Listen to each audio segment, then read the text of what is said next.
জিলহজের প্রথম 10 দিনের আমল, ইবাদত, নেকামল, ভালো কাজ, এটা আল্লাহর কাছে এত প্রিয়, অন্য কোন সময়ের আমল ইবাদত, অন্য কোন দিনের আমল ইবাদত আল্লাহর কাছে এত প্রিয় না। কি করব আমরা কোরআন এবং হাদিসের আলোকে 11টি আমলের কথা বলতে পারি। এই 11টি আমল এই দশকের জন্য খাস, স্পেশাল। আমরা কোরআন এবং হাদিসের আলোকে 11টি আমলের কথা বলতে পারি। এই 11টি আমল এই দশকের জন্য খাস, স্পেশাল। নাম্বার 1 নম্বর এই দশকের আমল হলো বেশি বেশি আল্লাহর জিকির করা। কি করা? বেশি বেশি আল্লাহর জিকির করা। এই জন্য এই দশকে আমল করলে আল্লাহর কাছে এত প্রিয় যে অন্য কোনো সময়ের আমল আল্লাহর কাছে এত প্রিয় না। এই জন্য এই দশকের দ্বিতীয় আমল হলো বেশি বেশি নেকামল করা। বেশি বেশি কি করা? নেকামল করা। 3 নম্বর এই দশকের করণীয় হলো সকল গুনাহ থেকে অন্য সময়ের চাইতে এই সময়টাতে বেঁচে থাকার জন্য বেশি সচেষ্ট থাকা। গুনাহ তো 12 মাসই আমরা করব না, কিন্তু এই দশক গুনাহ না করার ব্যাপারে চেষ্টাটা একটু বেশি থাকবে। 4 নম্বর আমল হলো যাদেরকে আল্লাহ তাআলা সামর্থ্য দিয়েছেন তারা হজ করবেন। এই দশক হজের আমলের মাস, আমলের দশক। এই দশকেই হজ হবে। অতএব যাদের তৌফিক দিয়েছেন আল্লাহ তাআলা তারা কি করবেন? হজ করবেন। এটা এই দশকের আমল। এটা হলো 4 নম্বর আমল। 5 নম্বর আমল হলো যাদেরকে আল্লাহ সামর্থ্য দিয়েছেন তারা এই দশকে কোরবানি করবেন। কারণ কোরবানি এমন একটা আমল, নবী করিম সাল্লাল্লাহু আলাইহি সাল্লাম মদিনা হিজরত করেছেন, এরপর থেকে প্রতি বছরে তিনি কি করেছেন? কোরবানি করেছেন। আল্লাহ নির্দেশ করেছেন ফাসাল্লি লিরাব্বিকা ওয়ানহার, তুমি তোমার রবের নির্দেশ পালনার্থে নামাজ আদায় করো এবং কোরবানি করো। এই জন্য ঈদুল আজহা অর্থাৎ এই জিলহজের প্রথম দশকের শেষ দিন অর্থাৎ 10ম দিনে কোরবানির আমলটা করা, এটা যাদের সামর্থ্য আছে তাদের জন্য প্রযোজ্য। এই দশকের একটা আমল হলো কি করা? কোরবানি করা। কয়টা আমল গেল? 5টা।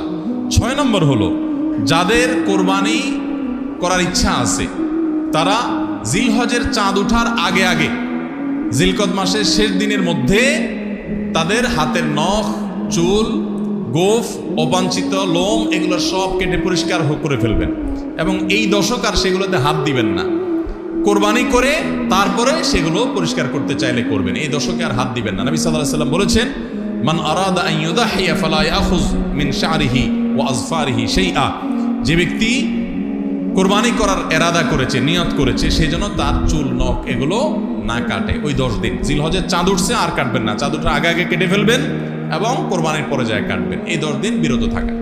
তবে অন্য আরো বিভিন্ন রেওয়ায়াত থেকে, বর্ণনা থেকে বোঝা যায় যে এই আমলটা শুধু যিনি কোরবানি করবেন তিনি নয়, যিনি কোরবানি করবেন না, কোরবানি করার সামর্থ্য নাই, তিনি এই আমল করতে পারেন, তাহলে আল্লাহ তাআলা তাকে কোরবানি করার সওয়াব দান করবেন। 7 নম্বর আমল হলো এই দশকে বেশি বেশি তাকবীর পাঠ করা। এটা তাকবীরে মুতলাক বলা হয়, সাধারণ তাকবীর। আল্লাহু আকবার, আল্লাহু আকবার, লা ইলাহা ইল্লাল্লাহ, আল্লাহু আকবার, আল্লাহু আকবার ওয়ালিল্লাহিল হামদ। 8 নম্বর আমল হলো এই তাকবীর, তাহমিদ, তাহলিলটাই বিশেষভাবে পড়া।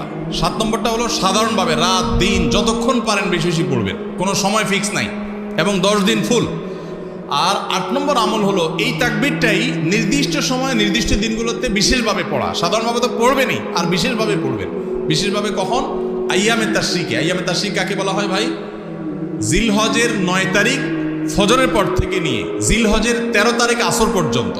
জিলহজের 9 তারিখ ফজর থেকে নিয়ে জিলহজের 13 তারিখ আসর পর্যন্ত প্রত্যেক নামাজের পর সবাই যার যার জায়গা, পুরুষরা সরবে আর মা বোনরা বাসা বাড়িতে নীরবে তারা তাকবীর পাঠ করবেন। আল্লাহু আকবার, আল্লাহু আকবার, লা ইলাহা ইল্লাল্লাহ, আল্লাহু আকবার, আল্লাহু আকবার ওয়ালিল্লাহিল হামদ। 9 নম্বর আমল হলো জিলহজের 1 তারিখ থেকে 9 তারিখ পর্যন্ত এই 9 দিনই নফল রোজা রাখা। 10 নম্বর আমল হলো স্পেশালি বিশেষভাবে আরাফার দিনে অর্থাৎ জিলহজের 9 তারিখে রোজা রাখা। জিলহজের 9 তারিখে কি করা? রোজা রাখা। প্রথম 9 দিন সাধারণ, আর বিশেষভাবে 9 তারিখের গুরুত্ব আরো বেশি, কারণ নবী করিম সাল্লাল্লাহু আলাইহি সাল্লাম বলেছেন সিয়ামু ইয়াউমি আরাফা আহতাসিবু আলাল্লাহি আন ইউকাফিরা সানাতাল্লাতী ক্বাবলাহা ওয়াল্লাতী বাদাহা। আরাফাত দিনের রোজা অর্থাৎ জিলহজের 9 তারিখের রোজা, এই রোজা সম্পর্কে আল্লাহর কাছে আমার ধারণা, আল্লাহর প্রতি নবী সাল্লাল্লাহু আলাইহি সাল্লাম বলছেন যে আমার ধারণা যে এই রোজার বিনিময়ে আল্লাহ তাআলা 1 বছর পূর্বের আর 1 বছর পরের অর্থাৎ আগামী 1 বছর এবং গত 1 বছরের গুনাহ আল্লাহ তাআলা মাফ করে দিবেন। 11 নম্বর আমল হলো ঈদুল আজহার সমস্ত সুন্নাতগুলো আমল করা। ঈদুল আজহার অনেকগুলো সুন্নাত আছে না, এই সুন্নাহগুলো সবগুলো আমল করা।